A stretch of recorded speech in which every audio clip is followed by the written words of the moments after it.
Hi, I'm Nick. In this Treehouse quick tip, we're going to get started with HTML, or Hypertext Markup Language, which is the basic language of websites. There might be several languages that you've heard of, like CSS, JavaScript, and more, and those are part of making websites too. However, the only language that is required is HTML. So when you're first learning, you'll want to focus your attention there. Here we have a very basic looking HTML website. There hasn't been any sort of fancy styling or images applied. Let's see how this code looks. We're going to switch over to a program called a text editor, and let's take a look at some of our HTML code. HTML is called a markup language because it marks up our content. In this example, we have several tags that are describing to the browser what's actually here.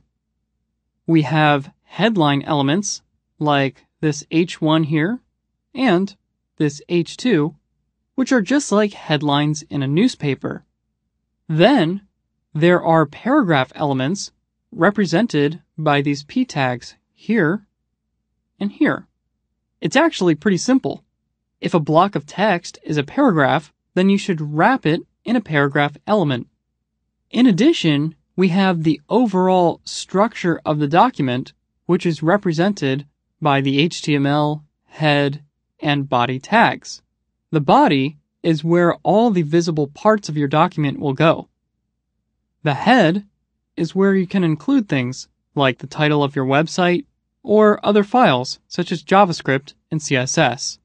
There are lots of other HTML elements, and these are just a few. When you type in the address of your favorite website, there are three basic layers that get delivered to you: structural, presentational, and behavioral. HTML forms the structure of a website, CSS is presentational, and JavaScript is behavioral.